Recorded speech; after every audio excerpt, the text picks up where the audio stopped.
올려드리겠습니다. 귀한 찬양 너무 감사드립니다. 제가 며칠 전에 이 찬양을 계속 흥얼거리면서 목양실에서 부르고 그랬거든요. 그런데 오늘 합창으로 들으니까 너무 은혜롭고 또 감격스럽습니다. 너무 감사드립니다. 우리 좌우에 계신 분들과 웃으시며 눈 마주치며 한번 이렇게 인사할까요? 우리는 한 가족입니다. 사랑하며 축복합니다. 하나님을 기뻐하고 즐거워하는 것이 우리의 행복입니다.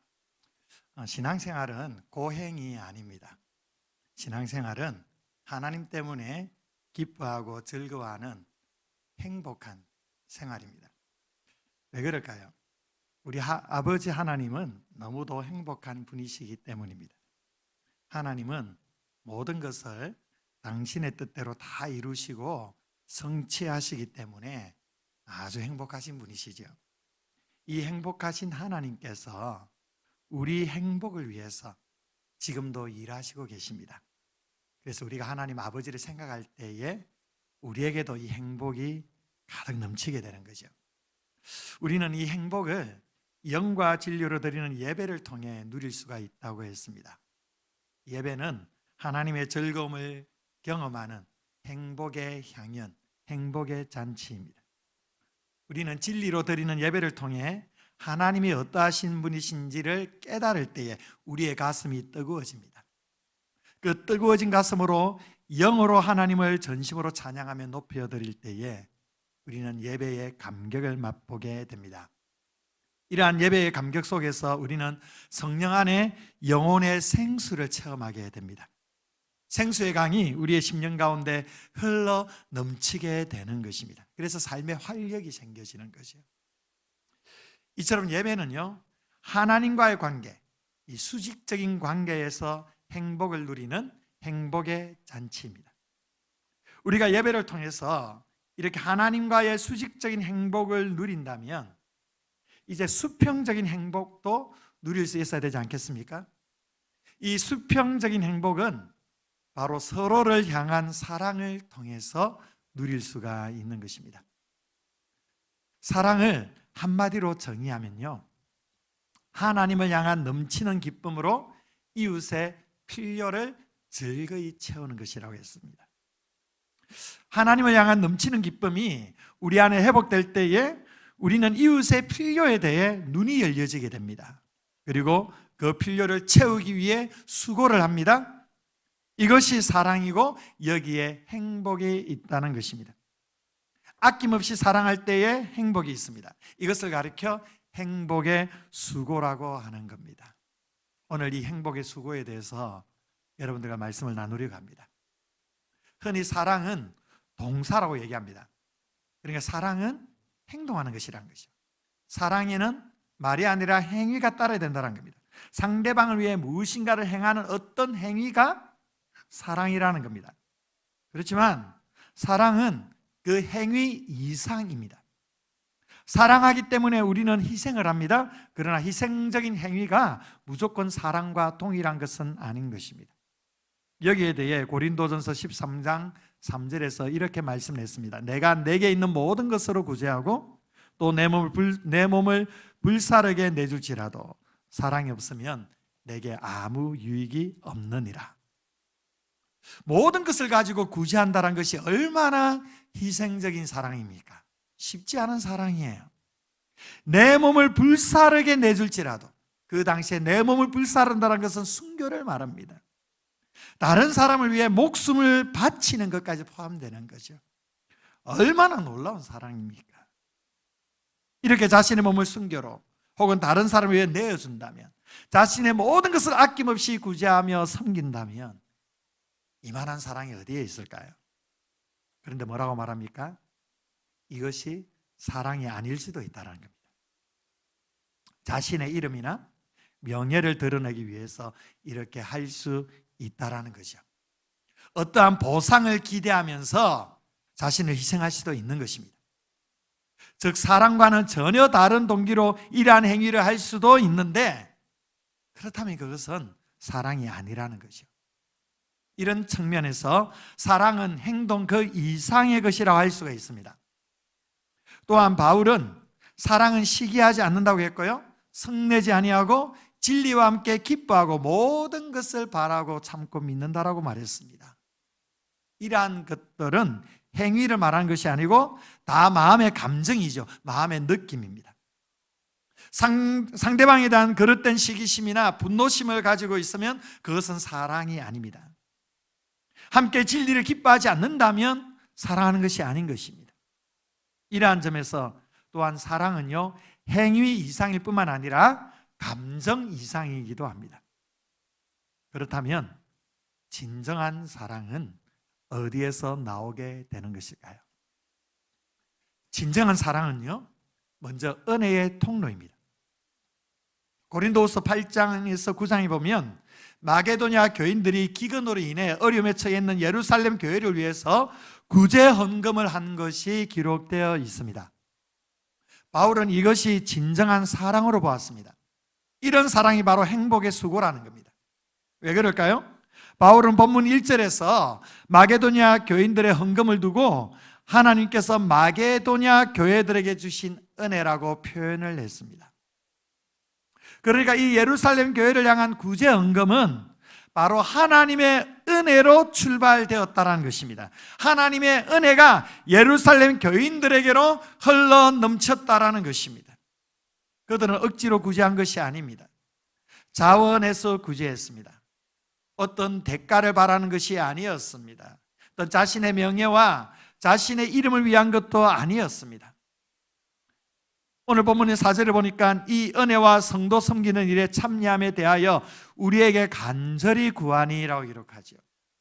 이렇게 기근으로 고생하는 예루살렘 교인들을 위해서 자기들에게 구제할 기회를 달라고 바울에게 간절하게 요청했다라는 겁니다. 마게도냐 교회 성도들은 잘 사는 사람들이 아니었습니다. 베풀 수 있을 만큼 많은 것들을 가지고 있는 사람들이 아니었습니다. 오늘 말씀 보니까 그들은 극심한 가난 속에 살았습니다. 많은 시련 가운데 살아갔던 사람들이었습니다. 이들의 대다수는 거의 노예들이었습니다. 그럼에도 불구하고 그들은 넘치도록 예루살렘 교회를 위해 헌금하였습니다. 무엇 때문일까요? 바로 은혜 때문입니다. 하나님이 주신 은혜에 너무 감사해서 기쁨으로 기꺼이 구제한 것입니다.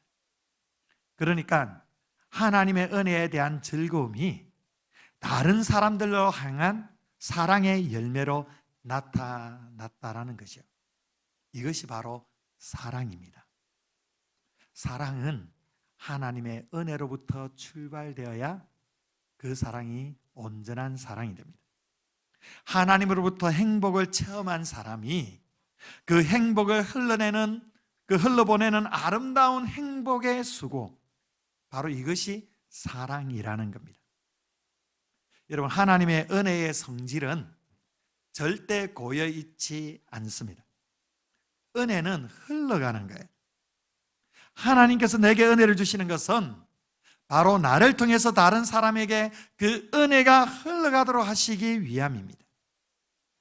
여러분, 이스라엘 지도를 보면요, 지도를 보시면 이쪽 편에는 지중해 바다 크게 있죠. 그리고 그 땅의 중간에 보면 이제 물길이 쭉 나옵니다. 그 물길이 나오는데 가장 위에 있는 저 지점이 갈릴리 바다입니다.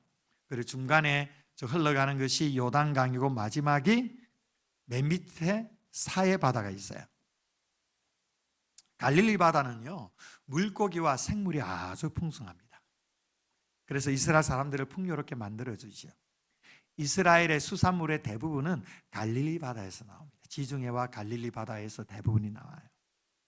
그런데 사해 바다가 제일 밑에 나오는데 이 사해 바다는 물고기가 살지를 못합니다.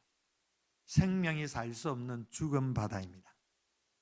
여러분, 그 이유가 무엇인지 아십니까? 갈릴리 바다는 끊임없이 요단강을 통해 물을 흘려보냅니다. 그런데 사해 바다는 흘려보내지를 않습니다. 다 보시면 다 이제 고이게 되죠. 물이 계속 물을 공급받기만 하게 되는 거죠. 고여있는 물이 되어서 염분 농도가 아주 높아져 버렸기 때문에 생명이 살 수가 없는 겁니다. 여러분, 여러분은 갈릴리 바다와 같습니까? 아니면 사해 바다와 같습니까? 여러분은 어떠한 바다와 같은 사람이 되기를 원하십니까? 하나님은 우리가 갈릴리 바다가 되기를 원하십니다. 하나님께서 우리에게 예수 그리스도를 믿음으로 구원의 은혜를 주신 것은 그 은혜가 우리에게 멈추어 있도록 주신 것이 아닙니다. 우리를 통해서 다른 사람들에게 은혜가 흘러가도록 주신 것입니다. 하나님이 우리에게 주신 사랑과 축복이 우리를 통해서 다른 사람들에게 흘러가도록 하시는 겁니다. 바로 우리는 축복의 통로라는 것입니다. 이렇게 은혜가 흘러가는 것이 바로 사랑입니다. 받은 은혜가 흘러가고 하나님으로부터 받은 행복이 다른 사람들의 행복을 위해 흘러가도록 하는 것, 바로 이러한 행복의 수고가 바로 사랑이라고 말씀합니다. 또한 사랑은요, 기쁨의 공감입니다. 바울 사도는요, 고린도후서 2장 3절에 이렇게 고백을 했습니다. 내가 이같이 쓴 것은 내가 갈 때에 마땅히 나를 기쁘게 할 자로부터 도리어 근심을 얻을까 염려하며 또 너희 모두에 대한 나의 기쁨이 너희 모두의 기쁨인 줄 확신함이로라. 이렇게 기록하죠. 너희 모두에 대한 나의 기쁨이 너희 모두의 기쁨인 줄 확신한다 했습니다. 쉽게 말해서 나의 기쁨이 너희의 기쁨이고 너희의 기쁨이 곧 나의 기쁨이라는 겁니다. 너희들이나 나나 지금 주어진 기쁨을 얼마든지 함께 공유하고 함께 공감할 수 있다라는 겁니다. 바울은 심지어 자신은 고린도 교회 성도들의 기쁨을 돕는 자가 되겠다라고 고백합니다. 너희들의 기쁨을 위해 내가 존재한다라고 말하는 것입니다. 그 이유에 대해서 2장 4절에 고린도 교인들을 향해 넘치는 사랑이 있기 때문이라고 고백을 합니다. 내가 너희들을 넘치도록 사랑한다라는 것이죠. 이 사랑이 어디서 나오는 것입니까? 바로 하나님께서 부어주시는 사랑 가운데 나오는 것입니다. 이 사랑이 있기 때문에 함께 마음을 공감하는 것입니다. 기쁨을 공감하는 것입니다. 너희 기쁨이 나의 기쁨이 되는 것입니다. 그리고 너희 아픔이 나의 아픔이 되는 것입니다. 바로 이 따뜻한 공감이 사랑입니다. 여기에 행복의 수고가 있는 거예요. 로마서 12장 15절 말씀에 즐거워하는 자들과 함께 즐거워하고 우는 자들과 함께 울라라고 말씀했죠. 우리는 이 말씀을 참 좋아합니다. 얼마나 좋은 말씀입니까? 즐거워하는 자들을 함께 즐거워해주고 우는 자들과 함께 울어준다는 것, 이것을 가리켜 공감이라고 합니다. 그리스도인들에게는요, 이런 공감 능력이 있어야 됩니다. 공감이 사랑입니다. 공감이 무엇이냐면, 어떤 학자는 이 공감에 대해서 공감이란 상대방의 눈으로 보고 상대방의 귀로 듣고 상대방의 마음으로 느끼는 것이다라고 했습니다. 라틴어로 엠파테이아라는 단어예요. 이 단어는 상대방의 고통 혹은 열정을 내 안에 담는 것이라고 했어요. 그러니까 즐거워하는 자들과 함께 즐거워한다는 것은 상대방이 가지고 있는 그 즐거움을 동일하게 우리의 즐거움으로 삼는 겁니다. 상대방이 가진 그 슬픔을 우리의 슬픔으로 받아들이는 것이죠.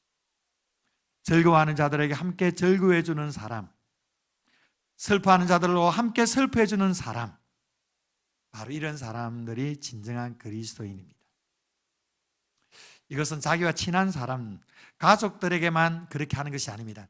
가족이나 친한 사람들에게는 얼마든지 이렇게 교훈해 주지 않아도 얼마든지 그렇게 할 수가 있습니다.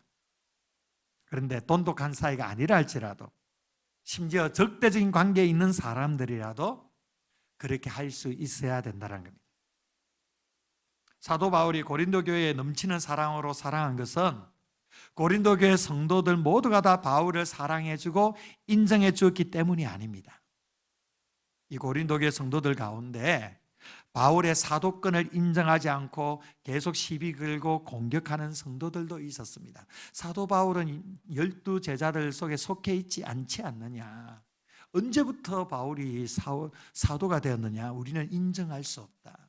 사도 바울이 개척한 교회임에도 불구하고 바울의 사도권을 인정하지 않습니다. 끊임없이 사도 바울의 마음을 아프게 하고 괴롭혔던 사람들이 고린도 교회 안에 많이 있었습니다. 뒤에 고린도후서 뒤에 나오면 그런 내용들이 구구절절 나오고 있어요. 그런데 사도 바울은요, 이들까지도 사랑했고 공감해 주었다는 겁니다. 그리스도인들에게 이러한 공감이 필요하다는 겁니다. 이 공감이 바로 사랑입니다. 근데 이 공감이 쉽습니까? 어렵습니까? 어렵죠. 그래서 수고가 따르는 겁니다. 이 수고가 우리는 행복의 수고라고 말하는 겁니다. 공감 속에 서로의 행복이 있는 거죠. 그리스도인들은요, 사촌이 땅을 살 때에 배 아파하시면 안 됩니다. 배 아파하는 마음 때문에 배 아파하니까 우리의 마음의 행복이 상실되는 거예요. 사촌이 땅을 살 때에 혹여나 배가 좀 아프시더라도 통 크게 축하해 줘 보십시오.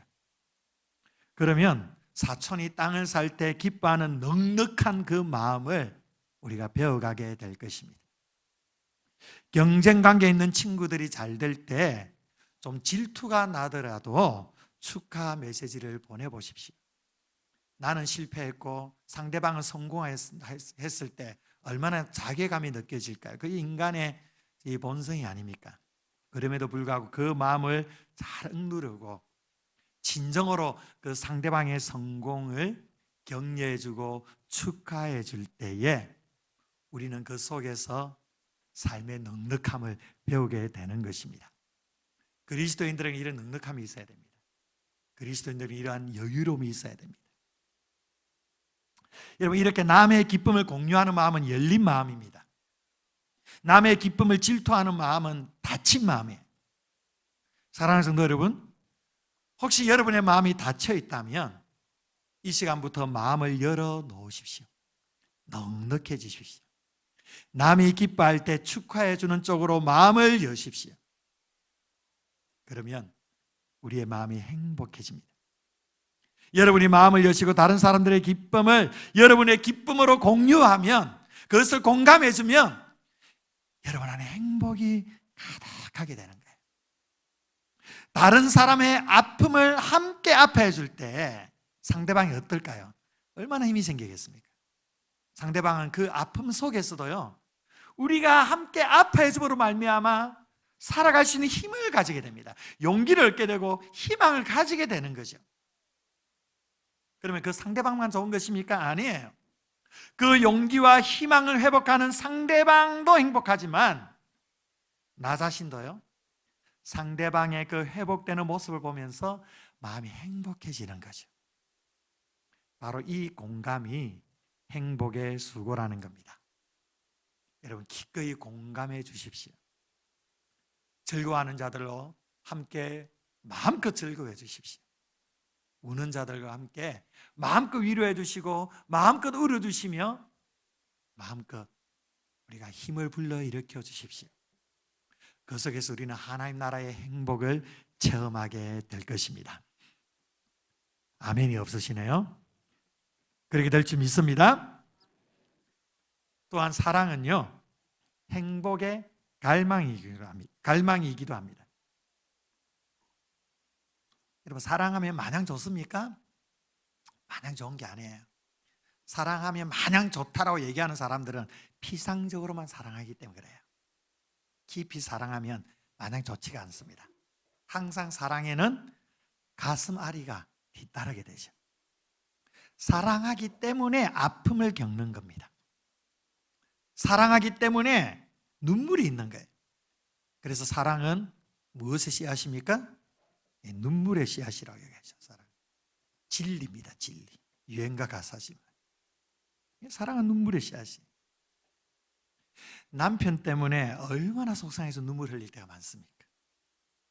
자식 때문에 속이 막 썩어 들어가는 경우가 얼마나 많습니까? 애가 탄다라고 하잖아요. 애가 창자가 뒤틀린다는 뜻이지 않습니까? 얼마나 가슴 아리하고 애태우면서 사랑의 수고를 합니까? 그런데 이것이 바로 행복의 수고라는 겁니다.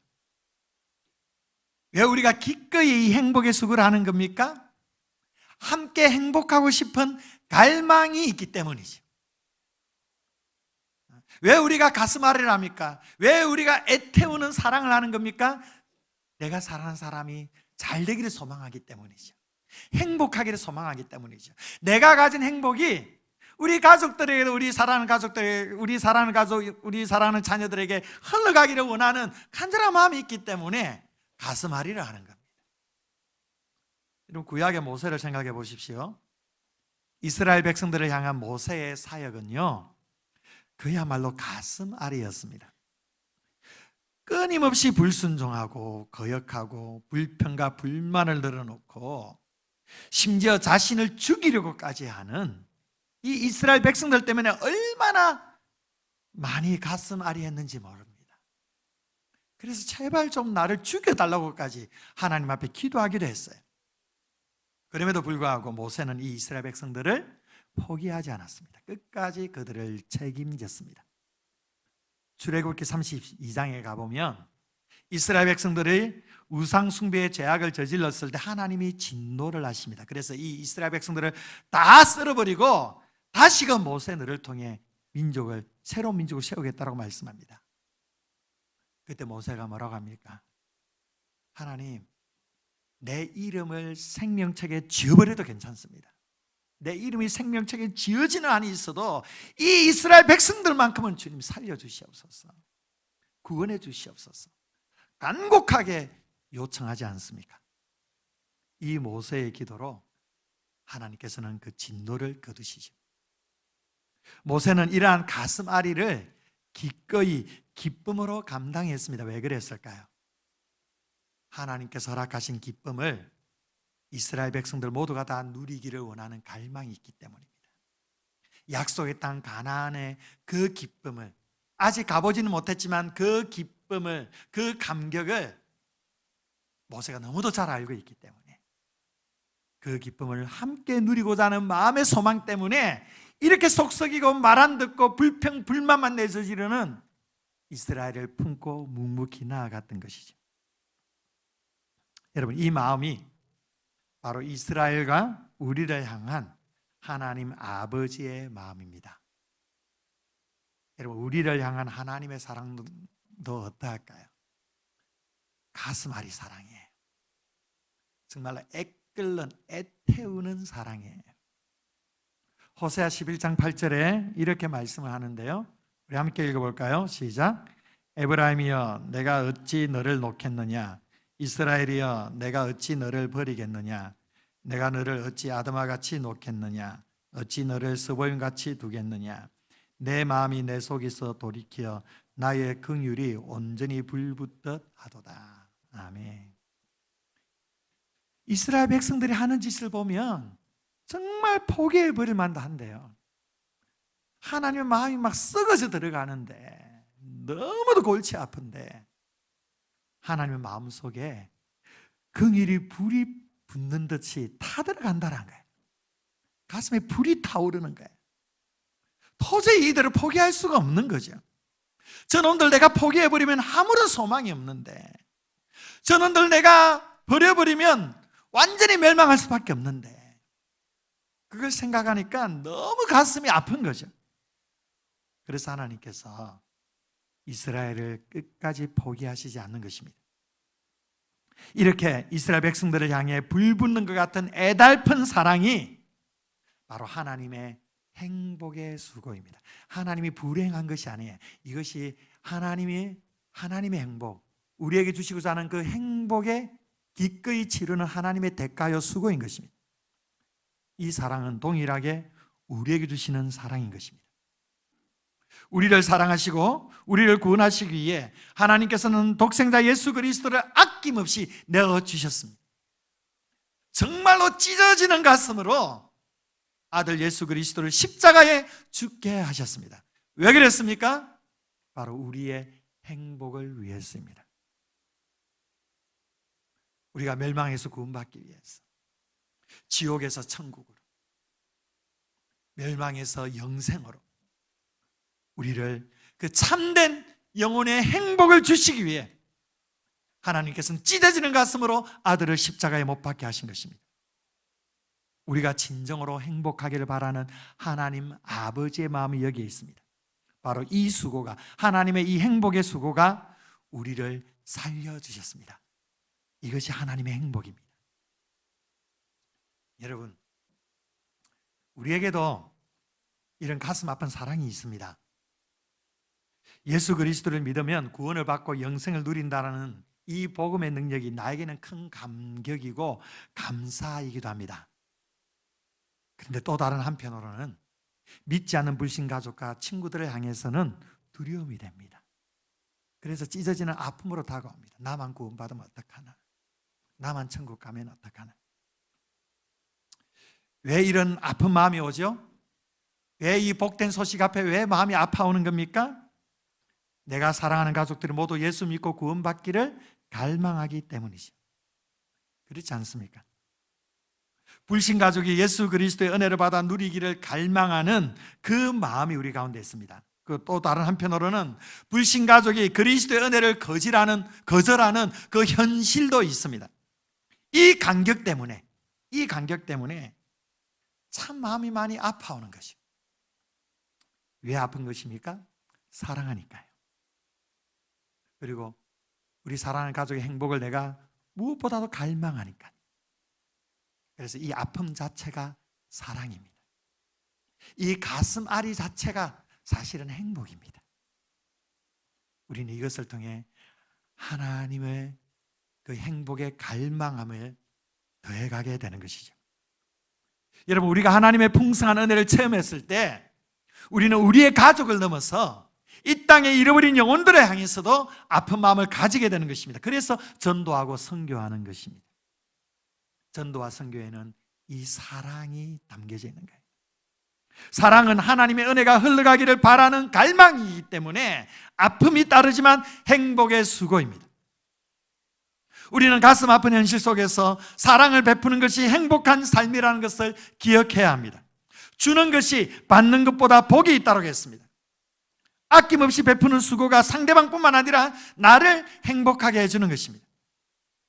여러분, 어떻게 하면 많이 받을 것인지를 고민하지 말고 어떻게 하면 많이 베풀 것인지, 어떻게 하면 우리 성도들에게, 이웃들에게 많이 흘려보낼 것인지를 고민하십시오. 받은 은혜만큼 흘려보내 보십시오. 그 은혜는 배가 될 것입니다. 이것이 하나님이 우리에게 주시는 참된 행복인 것입니다. 그러면 우리가 어떻게 사랑할 수가 있을까요? 어떻게 하면 이 행복의 수고를 기꺼이 감당할 수가 있을까요? 이것을 위해서 먼저 우리는 하나님의 충만한 기쁨을 체험해야 될 줄 믿습니다. 여러분, 충만한 기쁨 속에 충만한 사랑이 있는 것입니다. 우리가 하늘의 충만한 기쁨을 체험할 때 충만한 사랑이 우리 안에 흘러넘치게 되는 것입니다. 존 파이브 목사님이 계속 강조합니다. 하나님은 우리가 그분 안에서 가장 만족할 때 가장 영광 받으신다고 했습니다. 무슨 뜻입니까? 하나님을 향한 우리의 사랑은 억지로가 아니라 기쁨에서 흘러나와야 한다는 겁니다. 예수님도 십자가를 지신 이유가 무엇입니까? 히브리서 12장에 보니까 바로 그 앞에 있는 기쁨 때문이라고 했습니다. 십자가의 고난 뒤에 올 하나님의 영광과 우리의 구원을 바라보셨기 때문에 그 기쁨을 생각하시면서 예수님은 수고를 감당하신 것입니다. 예수님의 십자가는 예수님의 행복의 수고입니다. 여러분, 우리는 사랑할 때 기쁨을 느낍니다. 우리가 하나님을 사랑할 때 하나님의 임재 안에서 참된 만족을 경험합니다. 여러분, 기쁨 없는 사랑은 결코 지속되지 않습니다. 하나님이 주시는 기쁨이 없다면 사랑은 금세 피곤하고 힘든 일이 될 것입니다. 사랑은요, 무엇보다도 하나님의 충만한 은혜를 깊이 경험하는 것이고 그 은혜를 이웃에게 나눔으로써 2배의 만족을 경험하는 것입니다.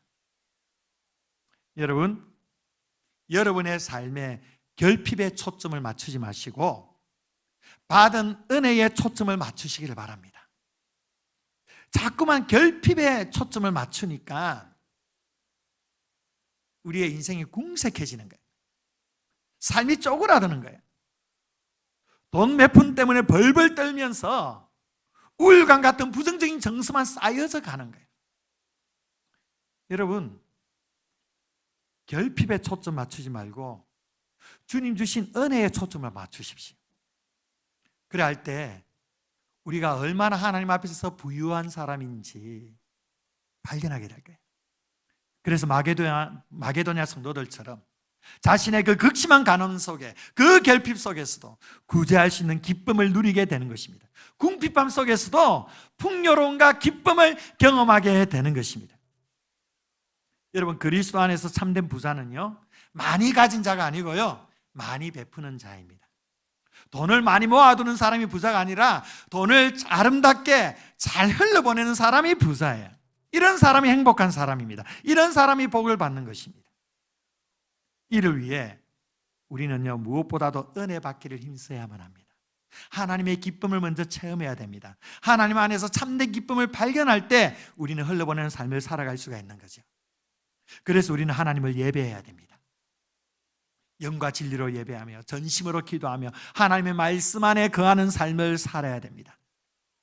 바로 여기에서 하나님의 은혜가 샘솟듯이 흘러넘치게 될 것입니다. 이런 은혜를 체험한 사람이 기꺼이 사랑의 수고를 할 수가 있는 것입니다. 은혜를 받은 사람이 은혜의 유통자가 되는 것입니다. 행복한 사람이 이 세상을 행복하게 만드는 것입니다. 그래서 우리는 먼저 하늘의 기쁨을, 하늘의 은혜를 체험해야 되는 것입니다. 여러분, 이러한 은혜가 없을 때에, 기쁨이 없을 때에 사랑이 어떻게 변질되는지 아십니까? 보상 심리를 가지게 되는 것이죠. 여러분, 보상은 사랑이 아닙니다.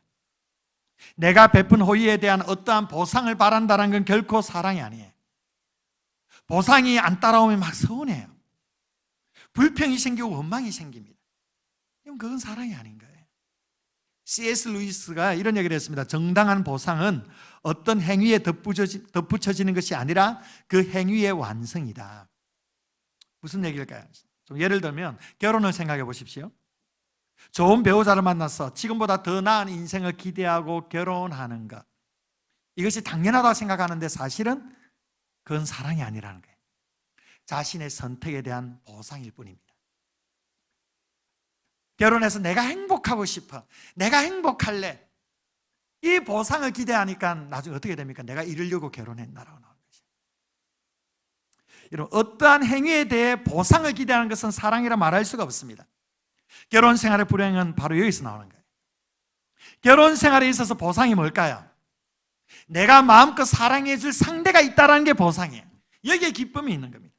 내가 사랑하는 사람과 결혼해서 함께하는 것 자체가 결혼에 있어서 가장 큰 보상입니다. 그래서 결혼은요, 사랑의 보상이 아니고요, 사랑의 완성이 되는 것입니다. 결혼해서 행복하려면요, 상대방에 대한 기대감을 내려놓아야 됩니다. 이제는 기대감이 다 내려놓게 되셨죠. 이제는 그냥 상대를 기대하지 않고 내가 마음껏 사랑해 주는 거예요. 여러분, 주의 일을 하는 것도 마찬가지입니다. 주님을 사랑함으로, 그리고 교회와 성도들을 사랑함으로 섬기는 그 자체가 은혜이며 축복입니다. 그 자체가 보상인 겁니다. 또 다른 무엇인가를 기대하는 것, 누군가 나를 인정해 주기를 바라고, 어떠한 위치에 내가 서기를 바라고, 어떤 무엇인가를 기대하는 그것은 사랑이 아니라는 거예요. 베풀 수 있는 것이 축복이고 나눌 수 있는 것이 은혜이고 원없이 사랑하는 그 자체가 바로 사랑의 보상이고 사랑의 완성이라는 겁니다. 바로 우리는 이러한 순전한 사랑의 수고를 해야만 합니다. 여러분, 바라지 말고 사랑을 베풀고 섬기는 그 자체의 기쁨을 누리십시오. 여기에 행복이 있다라는 겁니다. 마지막으로 우리는 이러한 사랑하기 위해서 성령님을 의지하셔야만 합니다. 로마서 5장 5절에 이런 말씀이 있습니다. 우리 함께 읽어봅니다. 시작. 소망이 우리를 부끄럽게 하지 아니함은 우리에게 주신 성령으로 말미암아 하나님의 사랑이 우리 마음에 부은 바 됨이니. 아멘. 여러분, 우리가 아낌없이 사랑하며 행복의 수고를 하려면 하나님의 사랑이 우리 마음에 부어져야 되는 거예요. 이것은 누가 하시는 일이냐면 성령께서 하시는 일이라는 겁니다. 우리는 본능적으로 자기중심적입니다. 얼마나 이기적인지 모릅니다. 다 나의 행복에 초점이 맞춰져 있는 거예요. 그래서 항상 우리의 사랑은 변질될 가능성이 너무도 많은 겁니다. 우리의 힘으로 온전히 사랑할 수가 없는 것입니다. 그래서 하나님은 우리에게 성령님을 보내주셨습니다. 성령께서 우리 안에 하나님의 사랑을 부어주셨습니다. 우리의 사랑의 수고를 지속할 수 있도록 능력을 부여해 주신 것입니다. 성령님은 우리의 마음을 변화시켜 주십니다. 우리가 사랑하기 어려운 사람을 사랑할 수 있도록 성령께서 우리의 마음을 새롭게 하십니다. 미워하던 그 마음을 용서의 마음으로 바꾸어 주시는 것입니다. 너무도 지쳐 있을 때에 다시 사랑할 수 있는 힘을 불러일으켜 주십니다. 성령님은 우리가 예수님을 닮아가게 하십니다. 우리의 연약함을 아시고 도와주십니다. 사랑하기 힘든 상황에서도 예수님처럼 사랑할 수 있도록 우리를 이끌어 주십니다. 그래서 우리는 무엇보다도 사랑의 그 행복의 수고를 위해서 성령님의 도우심을 구해야 됩니다. 성령님, 제 안에 하나님의 사랑을 부어 주시옵소서. 하나님의 사랑이 제 심령 가운데 가득할 수 있도록 주님 은혜를 부어 주시옵소서. 성령님, 제 마음을 변화시켜 주시옵소서. 성령님, 지쳐있는 제 마음을 새롭게 하여 주시사 원없이 사랑할 수 있도록 인도하여 주시옵소서. 이렇게 기도하며 성령님께 의지할 때 우리는 우리의 힘이 아니라 하나님의 능력으로 사랑할 수 있게 될 줄 믿습니다. 사랑하는 성도 여러분, 진정한 행복을 원하십니까? 하나님 아버지의 행복을 온전히 누리기를 원하십니까?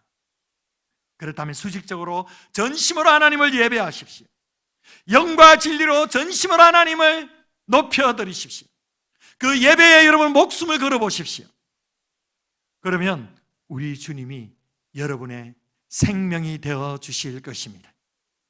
수평적으로는 여러분 영혼을 위해, 이웃을 위해, 우리 성도들을 여러분 사랑하십시오. 기꺼이 행복의 수고를 감당하십시오. 내게 주신 그 은혜를 흘려보내십시오. 그러면 여러분은 진정으로 하나님의 행복을 충만하게 누리게 될 것입니다. 이번 한 주간 이 말씀 붙들고 원없이 하나님을 사랑하고 이웃을 사랑하면서 이 행복의 수고를 넉넉히 감당하심으로 하나님의 행복을 충만하게 누리시기를 주의 이름으로 축원드립니다. 기도하겠습니다. 좋으신 아버지 하나님, 감사드립니다. 오늘 우리에게 말씀하여 주셔서 진정한 행복은 행복의 수고를 실천하는 사랑 속에 있음을 말씀을 통해 깨닫게 하심에 감사드립니다. 주님 주신 그 은혜를 충만하게 흘려보낼 수 있는 귀한 믿음의 성도들 되게 하여 주시옵소서. 받는 것보다 주는 것이 복이 있음을 믿고 더 많이 베풀며 더 많이 섬기며 더 많이 사랑하면서 그 사랑 안에 하나님이 주시는 참된 만족과 기쁨과 행복을 누리며 주님의 그 영광을 크게 드러낼 수 있는 귀한 믿음의 종들이 될 수 있도록 주님 인도하여